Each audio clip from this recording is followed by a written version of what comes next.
Hey guys, and welcome to season 2, episode 4 of Couch in the Mind, clearing the mind one couch talk at a time. On today's episode, I've got Rohan Cook joining me. How are you, brother? Good, thanks, Jaden. Yourself, mate? Mate, I'm loving it. Just had a really bloody long day on the roof, doing a bit of solar panel work, and I'm cheering. I've got the air conditioner blasting behind me, and I'm ready to get into this fantastic topic.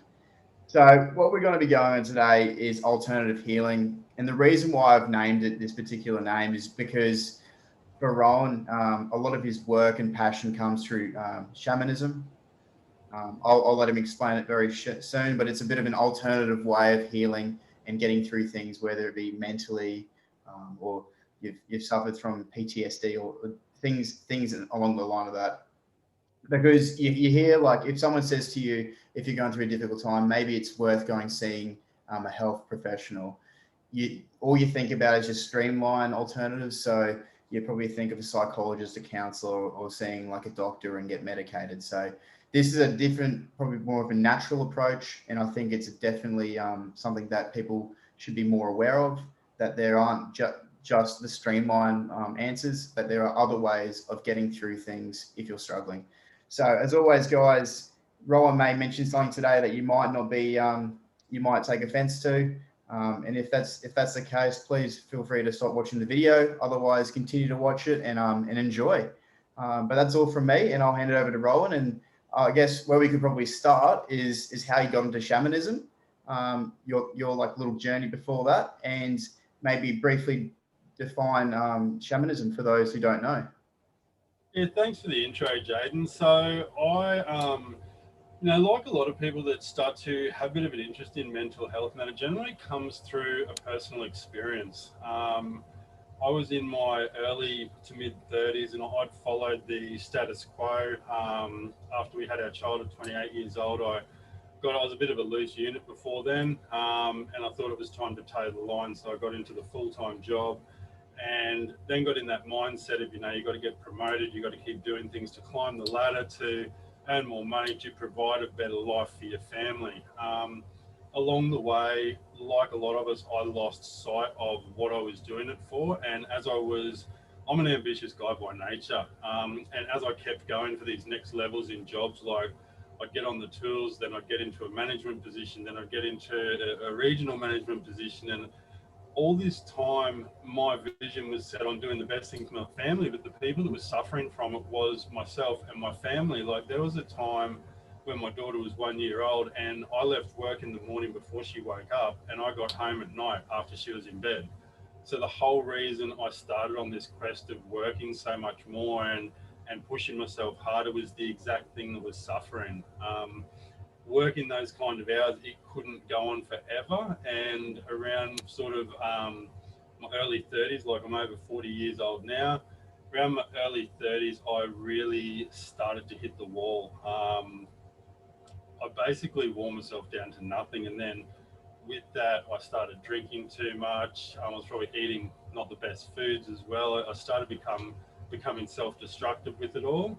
Yeah. Um, yeah, the anxiety built up, depression crept in, and you mentioned before the streamline medical professionals we see, and I'm not bagging that at all. But I went into a doctor. I said, I'm feeling like this. He goes, all right, here, take these pills. I take them. I go, it's a little bit better, but not that good. He goes, here, take some more, and then take some more.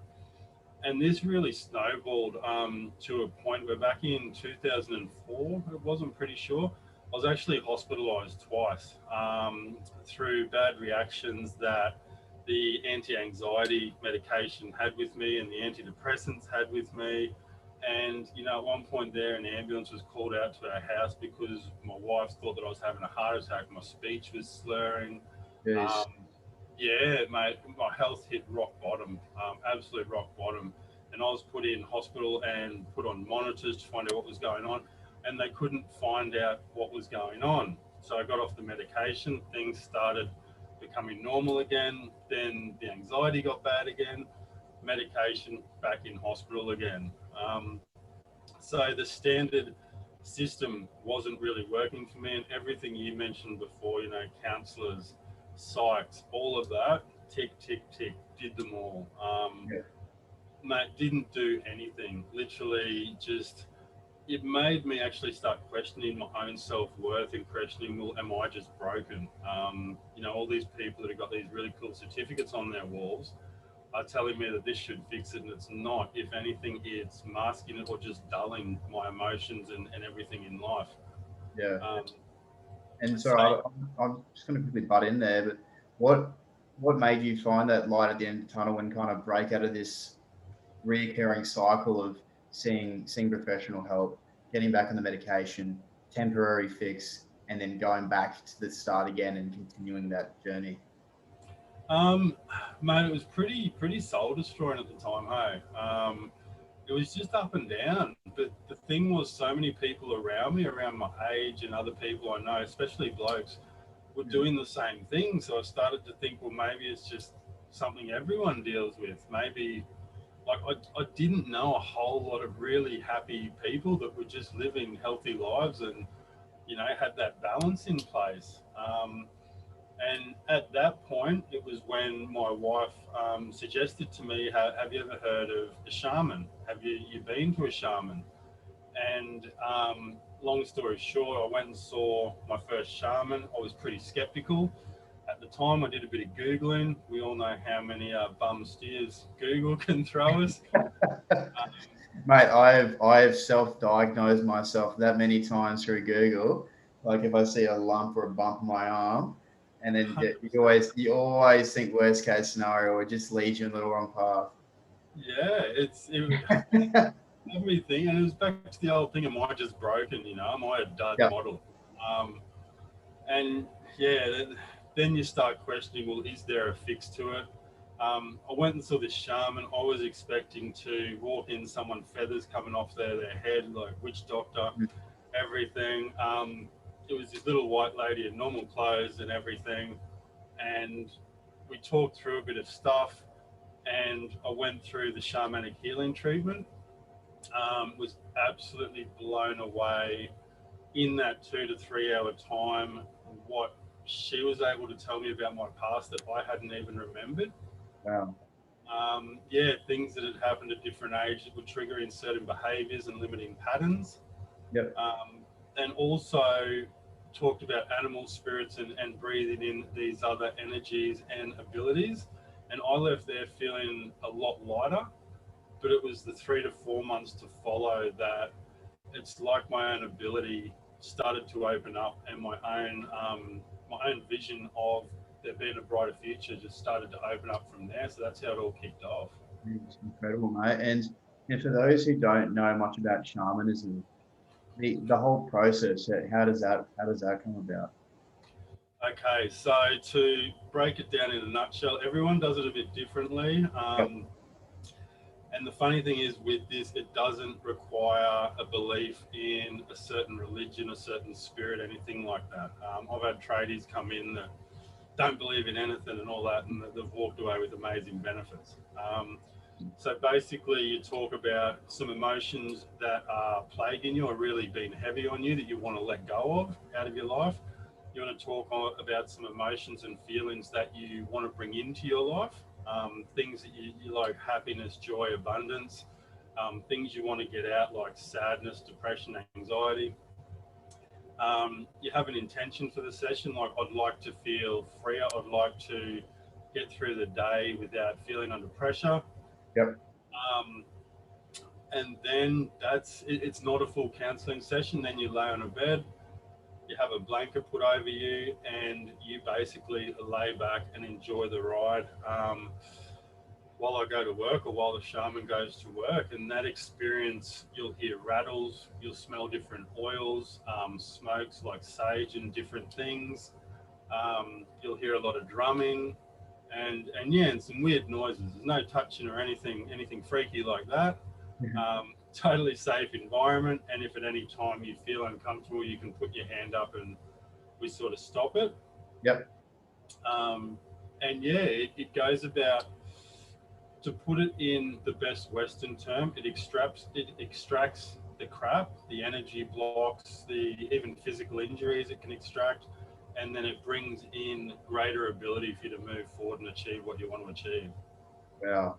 And in terms to yourself, and obviously this is not for everyone. That you know, you might be inclined to seeing a psychologist, and you get the help that you need through that. But for yourself, obviously this has helped you get through what you needed to get through mentally, and some of the things you've been holding on to from the past. How does this differ from seeing a psychologist versus seeing someone who's doing teaching practicing shamanism for yourself? How did that change, like, in terms of how did you get the help you need and required through shamanism? Okay, so with the mainstream medical profession, once again, I'm not bashing anything here. Everyone has different things that work for them. So the mainstream medical professionals, I found one, the medication was about numbing the feeling, numbing the sensation, so that it wasn't so heightened and you could deal with it on an everyday basis. And I found that the counselling and the psychs were about talking about the same thing over and over and how it makes you feel. Now, at the end of the day, for me, I didn't know exactly what was triggering it, and it made me feel like shit.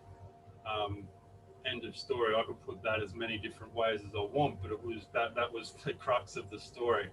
Um, and the medication was just about numbing it, so it wasn't such a heightened sense of anxiety, fear, depression, being lost. The difference with shamanism is it opens the doors and it gives you the tools to actually deal with what's the root cause of the trauma that has started the domino effect that's led you to this point.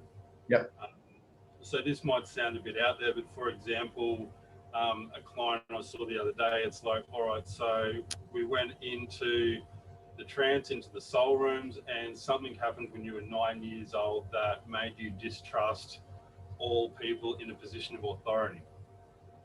And then when they thought about it, they said, oh, shit, that's right. I saw my dad get arrested and da da da. And from this point, and they've had a inbuilt fear of people in authority since that position. Now you can work through that. So you can actually work through stuff that people aren't totally aware is residing in them and causing the repeat limiting behaviors and patterns. That's Yeah. what I found with shamanism. It gives you the tools to work through it and move forward rather than just glossing over it. It's about empowerment, really. Like you ask anyone that's really suffering from really bad anxiety, depression, PTSD, if you told them do this and you will cure it, they would do it in an instant. The fact is, they don't know what to do. They don't know what's causing it. They don't know what to do. With shamanism, you can work on that. It still takes work. The shaman is about being the guide to give you the tools. And there's a phrase used, the hollow bone. So the shaman doesn't give you all the answers. The shaman will filter and sort of get the answers through for you and work with you to achieve what you want to achieve. At the Yeah. end of the day, no one can do the work for you. But if Yeah. you don't have the tools, like you're an electrician, you can't rough in a house without any tools. Exactly, mate. That's the thing. Yeah, like you said, you can see as many health professionals as you want, but if you're not willing within yourself to get yourself better, and you want to stay in this negative mindset, it's nothing's going to work. And that's probably the next question I'm going to ask yourself. How did you get out of that negative mindset? Because obviously shamanism is a lot different to your streamline health practitioners and whatnot. But how did you manage to overcome that hurdle of actually wanting to help yourself get through these negative moments within your life? Um, to be really raw, it'd probably be purpose, but Yeah. not my own purpose. I have a beautiful wife, still have her, and a young daughter, and I wanted to be the best for them. At this Yeah. point, when I was at rock bottom, to be 100% raw and honest again, I'd really given up on being much for myself or myself amounting to anything, and I got to the point where I didn't see any other option, and that's why I opened the door to actually investigate shamanism for myself. And after the effect or the results I got from it, that's when I instantly started a deep immersion in the study of it to practice that. And my quest is to be the person that I needed when I was at my rock bottom. I want to be Yeah. that person for other people. So. No, it's great, mate. To have your own self acknowledgement that, look, I'm not in the greatest state of mind. I'm gonna put my hand up, get myself out there, whether or not this particular health practitioner um, space in shamanism is going to help me or not. I'm going to give it a go. I'm going to try it. I don't know if it's going to work, but I'm going to give it a go. The fact that you managed to do that, mate, you got, that's self acknowledgement. You got to be proud of yourself, man. Yeah, cheers, mate. Thanks. It's and I still have my bad days. But it's about having those tools and continuing my shamanic practice and working with other people. And I still work with mentors as well as clients of my own. Um, it still gives me those tools to work through those tough days now with a lot more comfort. A lot of people in this line of work, they think they've got to be very theatrical. I love going for a schooner down the pub. I'll chuck 20 bucks on Keno. I love a barbecue, all this normal stuff. In this spiritual line of work, a lot of people think that you've got to have fisherman's pants, dreads, and like a whole lot of like bangles hanging off you. I pride myself on being a real world Western shaman, for the real world and working with people in the real world. So yeah, that's something I'll never lose sight of who I am or what I am. I'm just a normal Aussie bloke that's working towards healing people, really. Yeah, man. And I can tell that like a big key factor of yourself within your life is your own general purpose.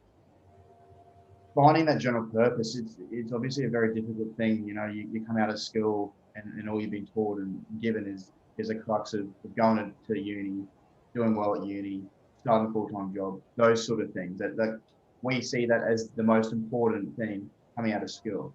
And then obviously starting a family, this and that.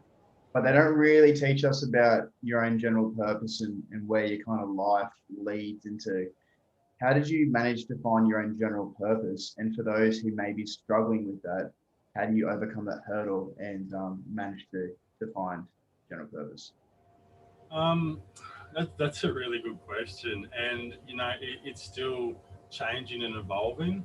Of course. Um, but finding what you said there is textbook of you're meant to do this, you're meant to do this, and I thought, all right, well, if I keep doing this, I keep doing what society tells me I'm meant to do. At some Yeah, at some point I've got to be happy with it, don't I? Like I'm doing what I'm meant to, but I was getting more miserable. So I guess it was finding. So my purpose is actually sharing this gift with other people and giving people the ability to grow forward. Yeah. Um, Finding that wasn't easy. That was a whole series of steps, and I only left full time work, working for the man, so to speak, 9 months ago now, and that was still a really scary thing.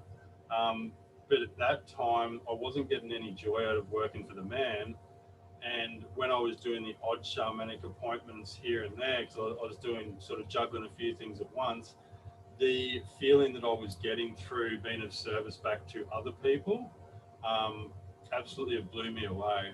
And I guess I didn't even answer your question there. How did I find that purpose? Um, the big picture was hard, but knowing what the next step was easy. So I needed to work towards something I was passionate about, and I was passionate about shamanism and my families and men's health. So how do I move towards that? I further my studies. Yep. Then as I further my studies, like there's a saying I love. It's out of a Boyd Vardy book. He says, "I don't know where I'm going, but I know exactly how to get there." So it's that next step, and the big picture will basically present itself to you. But I think because that big picture isn't always clear, people don't take the next step. So it's moving towards what draws you, and I guess it's what you'd do if you didn't have to get up for a paycheck. For sure, man. If you're trying to help yourself mentally and get through something and your streamline health professionals aren't giving you the satisfaction you need, and you're trying to jump out of your comfort zone to try something new out, how do you think you achieve that and do that without because I find in the back of your mind you're always constantly thinking, oh, what's old mate gonna think when I'm doing this? You're too afraid to tell your mates because you feel somewhat of embarrassment for giving something a go. How do you overcome that barrier? Well, two ways. You don't tell your mates because I'm not going to tell them. But the second one isn't something I always, I still remind myself of it regularly. You don't take advice on a certain subject from someone who hasn't achieved what it is you want to achieve. Hmm. So it's like some people will take financial advice off someone who hasn't reached where they want to be financially. So on the same side, spiritually and on personal growth, I wouldn't suggest taking advice or criticism off anyone that hasn't achieved where it is you want to reach. And Yep. something I've learned very quickly in life is the people that out there are having a crack, don't criticize other people for having a crack. It's the people that are too scared to do things themselves that basically try and drag everyone down, because it's like if someone else achieves it, then they're kicking themselves because they kind of wanted to but never did. Yeah. I think So I think sometimes it's out of pure jealousy because they're jealous that you've managed to step out of your comfort zone and give something a go, and it doesn't always work out, but when it does work out, you're like, oh shit. Like, I could have tried A, B, and C a couple of years back, but I decided to not give it a go, and I think it's out of pure jealousy that people start giving shit to other people that have actually achieved and succeeded in giving different sort of methods and things to go. if you're drawn to do something, if your gut and your instinct tells you to do something, or you want to go somewhere, or develop in a certain way, Yep. I suggest do it, and keep your talk low. Wait until you got the runs on the board of where you want to go, because the people around you seem to have a. I'm really lucky to have a really strong support network. I know a lot of the people that I do see say that the people around them are generally the ones holding them back, not by intention. They're like, oh, don't do that. You'll just get let down. You'll get disappointed. So I'd say if you're really drawn to do something, or your intuition tells you to do it, I'd say do it, keep your talk low, and wait until you've got a couple of runs on the board before you have a chat to them, and you can say, well, listen, I decided to do this and I've achieved A, B, C. Because once you've got the hard runs on the board, I guarantee you then they'll turn around and go, oh, yeah, so how did you do that? How did you overcome this? How Yeah, did you get here? Cool. Can I have his number? Can I do that? Can I come join you? exactly. Because once you're succeeding, everyone wants a piece of the cheese, mate. I think as a summary, as a whole, if you're struggling and you want to give something a go and it works for you, just give it a go. Don't worry about what others think and just continue to work on it. And ultimately, if you continue to work on it and you keep your mind open to it, resultantly, whether it be short term or long term, you'll feel better and so much at ease with some of the things that you might be holding on to. Yeah, for sure. And reconnection is one of the keys. Mental health is one of the biggest things, as we know, is the feeling of disconnection from yourself and from purpose, Yep. and I guess meaning. Like, but with shamanism, it really does reconnect to self, reconnect to purpose, and I guess it makes things a bit clearer, just a bit clearer. Gives you the tools and the empowerment to move forward. So yeah, it's definitely changed my life. I'm absolutely humbled and honoured now that I have the ability to work with a lot of people, moving forward, and have, I guess, have the ability to impact their life in a positive way. So yeah, it's an amazing thing, and I'm, yeah, humbled by it. Yeah, mate, I'm so happy that you found your niche and you found your own general purpose, and it's ultimately helped you get through the tougher times. And mate, it's honestly an honor to be able to speak to someone like yourself because there's got to be so much more people in this world like what you're doing because ultimately the reward you're wanting to get, and successfully achieve is out of helping people going through difficult times and ultimately helping try and find that light at the end tunnel. So the world definitely needs more people like yourself. Cheers, mate. Yeah, it's and Jaden, don't sell yourself short. Like, we've all got a part in this, bringing awareness to it. Yeah, Everyone's got different skills in it, and I think too, knowing that everyone's not the only one, that there are other people, there are support networks, yeah, there are avenues. Everything's a bit different how it works for everyone. With shamanism, it can be done remotely too. I've been doing some sessions in other states. But yeah, if we keep expanding the toolkit as a community, it gives people what they need to move forward and get over what's a shitty place to be in, really. Was there anything else you wanted to potentially say on this podcast before we wrap it up? No, if anyone is kind of interested but doesn't want to make the full, I guess, dive to making an appointment, they can be done on the Gold Coast or remotely. Um, Also, too, flick us a message through on Facebook, and we can also just have a free consult where if anyone just wants to have a chat too, because I'm very honest about it, I don't make any false claims, and I won't sort of blow wind up anyone's ass at the end of the day. If someone wants to have a chat about how they're feeling or where they are and actually see if a shamanic healing has got something to benefit them or to offer them, I'm more than happy to organise a time for a free chat. And we'll talk through about where you're at, where you want to be, and what you're willing to do and how you want to get there.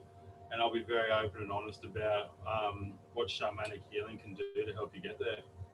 Brilliant, mate. And how can the viewers find you? So the best way would be either on Facebook, Rohan Cook, Yep. but my email is also Rohan_Cook, ROHAN_Cook, COOK at msn.com. Awesome. Thank you so much, mate. And again, it's been an honor for you to share, your story of starting up your own, becoming a shamanism practitioner, and how you've gone out of the, dark and deep tunnel, found your light at the end of the tunnel, and now ultimately are helping people going through similar situations. So, Yeah, cheers for having us on, brother. Anyone I can help, yeah, it's a great line of work to be in, and to see those improvements in people's a hell of a warm and fuzzy feeling to see people get out of that black hole. So the more people we can help and get this out there, the better. exactly, mate. And thanks again, brother. But this has been season 2, episode 4, Couch and Mind, clearing the mind one couch talk at a time. And today, guys, I had Rohan Cook on the show and me, and the topic we went over was alternative healing. And as Rohan has mentioned before, I'll put in his details in the link below. But as always, if you want to hit me up and want to have a chat with me or whatever it may be, just message me on the Couch and Mind Facebook page. Anyways, guys, have a fantastic rest of the week, and I'll speak to you guys soon. Catch you later.